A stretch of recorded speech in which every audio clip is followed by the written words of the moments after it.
आज आम तैयारी करवा बड़ ओषा जाऊ देखु ये भाव में मुझे तैयारी करनी केते सुंदर भाव देखा खाया भी बढ़िया टेस्ट थिला।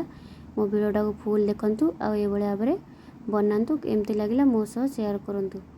एबे आम आगुरी ग्राइंडिंग कर नहीं चाउल चूना ताकू बेसी पानिया करें कि बेसी बहला करें ये भाव में रखिए मीडियम रे।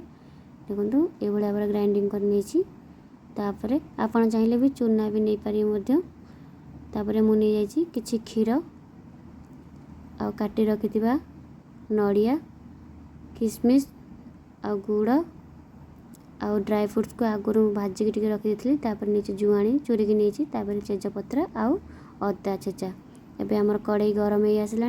एबे आम से दबा किछि घी घी देदेबा। तापर आम जो किशमिशटा को रखी थे आम भाजी नवा। देखो ये भाव में भल भाव भाजी ने किशमिशटा आमर एबे हे आसला। देखो किशमिशटा तापर आम काढ़ी नवा। काढ़ी नहीं आसला आम देवा से जीरा आउ तापर देवा तेजपत्र ताको टिके भल भाव में भाजी नवा।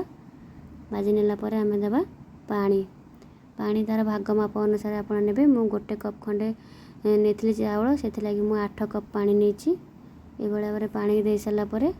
देखु आम ए गोले नवा पानीटा को तापर आम देवा गुड़ आपण जी मीठा खाइबे से अनुसार गुड़ ने गुड़ देदेला आम देखो ये भाया गोले ने तापर आम देवा जो छेचिक रखि अदा छेचा तापर कटा नड़िया को देकी ये भाव में गोले ने आप देखु। तापर आम छाड़ी नवा फुटियापाई पानीटा टी फुटी आसो। फुटी आसले आम देवा टिके देवा लुण देले तार बालांसटा ठीक रहिबो मीठार। देखो आमर फुटी आसला। एबे आम चूनार चाउल टूनाटा को देदेबा से जालटा को पूरा स्लो करेंगे ना तलू लगिज सांगे सांगे गोलौथे। देखो ये भाव में आम देदेले तापर आम गोले नवा भल भाव में एमती कंटिन्यूअसली गोले चलिए ना तलू लगिज। जदि मो वीडियोटी आपण मानक भल लगी तो लाइक शेयर सब्सक्राइब करने भूलिए ना। देखो मोर वीडियो को फुल भाव में एबे आम एमती गोले नवा गोले नेला। देखो ये बहलिया हो आसला। तापर आम देवा भाजी रखि किशमिश को देदेबा। देखो ये भाव में दे सारापर आम मझे गोले नवा। तापर आम देवा क्षीर हो आसला। आम देवा क्षीर को मध्य ये अटकाली सह मिक्स करने बढ़िया भाव में ये भाव में मिक्स करने।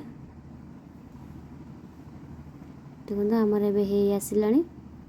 ताको आम देवा आगुरी जो आम चूरिकी रखी थे जुआणी से जुआणी की टी देदेबा। ये भाव में देदेला गोले नवा भल भाव में एमती गोले ने।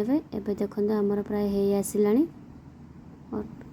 अटकाली बा बड़ ओषा जाऊ केते सुंदर भाव में आपण माने देखो।